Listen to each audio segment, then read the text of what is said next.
So define and prepare your class variables. That's fine. And describe the final data set. Okay? Tell me what it is that you're using. Now we get into the weeds. Identify groups of features in your data that should be combined into cross-product features, right? And when I say should be combined, this is your opinion. Why should you combine these things? Provide a justification for why you think it's a good idea to just memorize the co-occurrence of these two categorical variables from your data, right? So that's all text right there. Or you could also look at how often things co-occur with one another. Things that don't co-occur very often might be something you just want to memorize. Does that make sense? Right? So you could bolster this with visualizations, or you can just give me a domain expert knowledge of this. Has anyone decided on a data set for this yet they want to use? No? If it was due Sunday, you would. But since it's not, you're like, I don't know. We'll wait till we get done with wide and deep, and that's fine. Choose and explain what metrics you will use to evaluate your performance.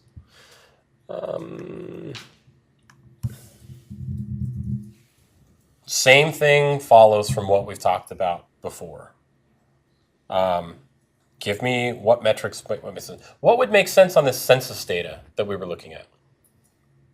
Does accuracy make sense for the census data?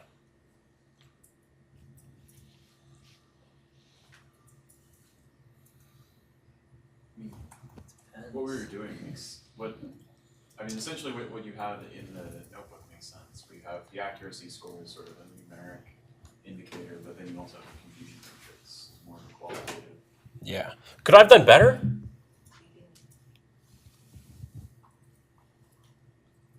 Like, it makes sense. It's okay. Is there something better? What if I'd actually given out the true positive and false positive rates that we were getting? What if I graphed false positives versus true positives? I think that would be better, right? Because then you could have, I think if I graph, this is model A. Here's false positive rate. Here's true positive rate. It's right there, all right? If I get one with a super low false positive rate and a high true positive rate, that's the one I really like. Maybe I could just graph those out versus one another. Isn't it really in light of your classification test, though? Because, like, oh, absolutely. I understand the point, but who cares if you get false positives and predicting? It's not like predicting cancer or predicting something else, you know? Okay, so let's say, what's the business case for my census data? Uh-oh. I have embedded that you have to talk about the business case in this lab, because how are you going to choose the evaluation criteria? What's the business case for my census data? I got to come up with one, because it has no business case. It might have a policy case. Maybe I want to look at gender or race discrimination in the 1990s. I could absolutely use that. All right, like what values right here are the most predictive variables of if gender and race are predictive variables for how much income you're going to have, they are in some way correlated with income, which might look at bias. If I was looking at the New York City stop and frisk data set, and the biggest predictor of you being frisked was race, that might be a nice policy change that I would want to be aware of. By the way, that's how they proved it to be unconstitutional, by the way. They looked at the statistics. Because every single officer that did a stop and frisk, you had to enter the person, their gender, their eye color, their race, their hair color, their build, their weight. All of that had to be entered. And it turned out, oh, they were profiling. Okay, so I could do a policy decision, but what if I'm a marketing company? What if I'm, for lack of a better company, what if I'm Facebook?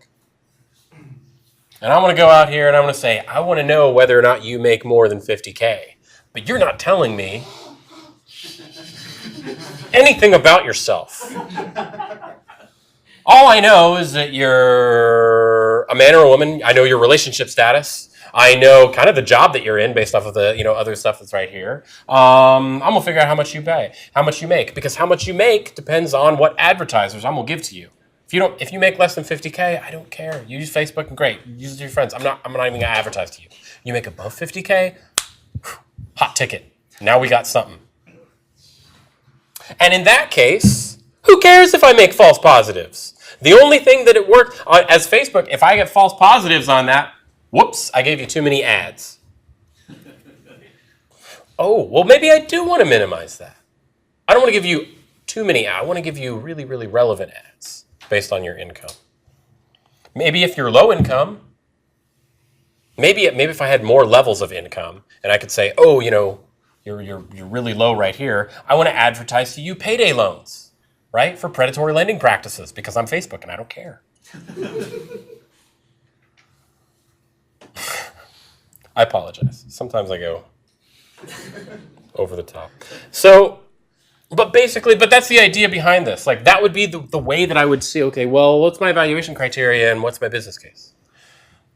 So you kind of got to talk about it. You at least have to talk about it enough to know what you care about. Method for dividing your data into training and testing splits. Yeah, you got this. Most of the time, you're going to use stratified, either shuffle or k-fold. Okay? If you don't have a whole lot of data, you should be using k-fold. You got a lot of data, yeah, you can shuffle split it. It's okay. You got time series data? No one's got time series data. I really like time series data, but I've apparently made it awful for you. So, okay, modeling, 50 points. Create several. So specific. Create several combined wide and deep networks to classify your data using Keras. Visualize the performance of the network on the training data and validation data in the same plot versus the training iterations. Try to use the history return parameter that is part of the Keras fit function. That's it. Right? Create a few different models. What if I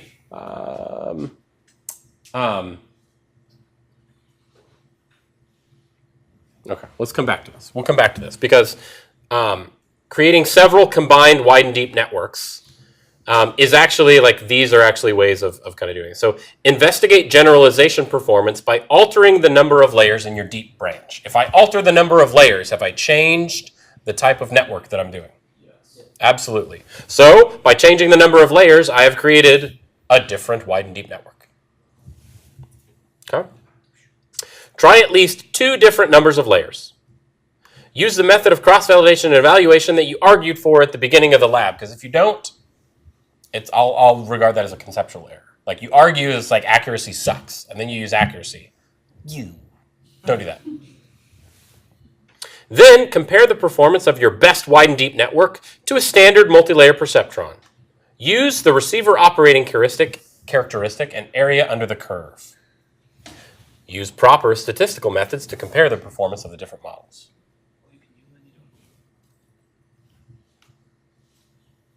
You only have 2 models at this point. You take your best wide and deep network and you compare it to your best MLP right here. Right? Okay, so what might you do to create several different other wide and deep networks? What's another thing that you could do? In addition to altering the deep layers, you could also, what do we do? What about the wide network? Different cross-product features. That's it. Look at different cross products that you could use. It's like, okay, we use these cross products. Okay, then we tried this, and then we tried this. And it's like, and we verified, we think each of those might be important. We don't know exactly which ones are really important. So we tried, a couple of different ones. Like, these are the ones that worked. These are the combination of cross-product features that we really liked. And boom, so you pick the best one, you compare it to multi-layer perceptron. The proper statistical model that you use for comparison would be something like a t-test. Could work. You could visualize it, and if it's super obvious that one is way better than the other, which I don't think it will be, but it could. Probably don't have to do a t-test. You could just say these are statistically different. Look. Just look, like right there. But let me, if I look at it and I'm like, I don't know that those are statistically different, we got problems. But if it's super obvious, yeah, it's fine. And then you have free reign to provide additional analyses.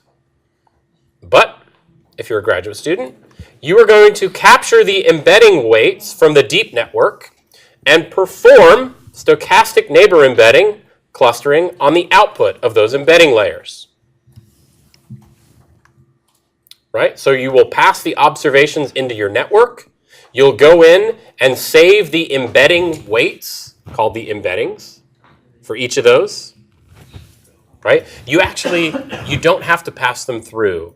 One way to do this is to pass them into Keras and then grab the vector output that you want for each of these. Another way, because what we just talked about, you're just grabbing columns, is to grab the columns out of the embedding matrix that's saved in Keras. How do you get the embedding? How do you get the weights in Keras? They have a function for it, I think. Is it called get weights? Yeah. Oh my gosh, this is really hard. It's not. There's a get weight function, and if you've named each of your embeddings, you tell it the name of the embedding that you want and say get weights, and it returns to you a NumPy matrix of the weights. And then you can run TSNE on each of those. Right? And TSNE is part of scikit-learn, so it's super easy to do. Why do I want you to cluster in the TSNE stuff? What is that about? What am I asking you to do right here? Because to me it's super clear, but I just realized it's probably not very clear to anyone else what I'm asking you to do. What am I asking you to do?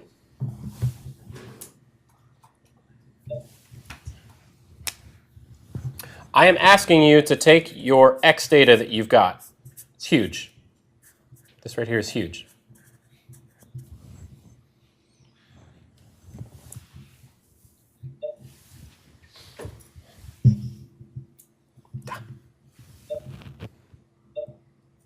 That's a zoom in. That's a good zoom.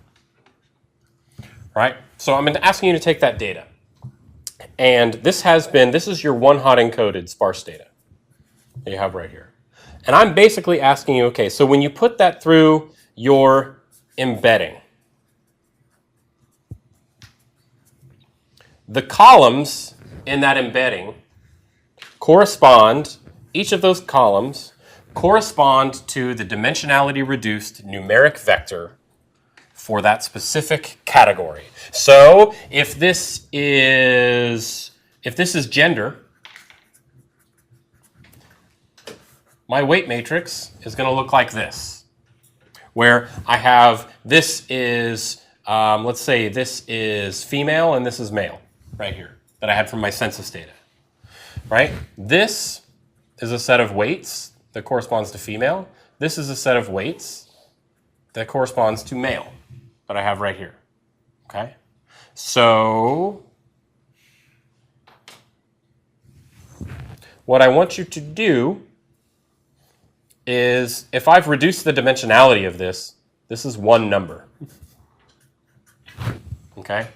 Because I had categorical 2, square root of 2, basically going to round it to 1, so it's dimensionality reduced to 1. So you could actually just visualize that. Male, female, okay? They've been clustered. Or, let's say I've got occupation, which is huge. There's like 28 some odd points. So I go in here, I get things like this. And this is like related jobs, hopefully. And then this is like another related jobs, hopefully. But how did I go from each of these columns, which represents a different unique occupation, into a two-dimensional space? TSNE! Ha! So that's what we're doing right here. So the output of this, let's say there were 100, right? So there's 100 values, 100 occupations. I think there's maybe 100 occupations. I'm going to say, okay, I've got 100 occupations, which means how big is the output of my embedding? If I've got 100 inputs. 10, right? Square root of n, right? So I've got 10 outputs here, right? So I take those 10 outputs that I got for each of these, and I run stochastic neighbor embedding to get it down to 2 dimensions, and I see, did it cluster well, right? So for each of these, I could say, oh, this is a fireman. This is an EMT. What else might be in that cluster? The police. Maybe police is like here or something though. Right? The idea here is that in this 2D space, the output of the embedding itself has discovered something where distance is meaningful. And because TS&E preserves the distance in that 10-dimensional space and maps it into 2-dimensional space, we can expect that we have a good embedding. So we could look at this and say, this is a really good embedding for occupation. But we might look at it, this and say, there might be a fireman over here, EMT, and then we've got police over here, and then we've got something like, I don't know. Then we've also got like lawyer. We might look at that and be like, I don't know why those are clustered together. I really can't tell why those are clustered together. And then in that case, that might be a poor embedding because we don't have an intuition about why things are close. Sir? Do we have to perform this clustering for each category that we have in our data set? No. Choose like two. Any two? Any two. Choose ones that you think would be interesting to look at. Yeah. This is all this is an exercise in performing the reduction in this space to interpret what it learned. I want you to try to unbox this black box. Okay? Okay. That's all I've got. Professor? Sir? What's the difference between PCA? Because PCA also can reduction dimension to 2 dimensions. Yeah, you could use PCA. You could, but you're not guaranteed that you preserve distance.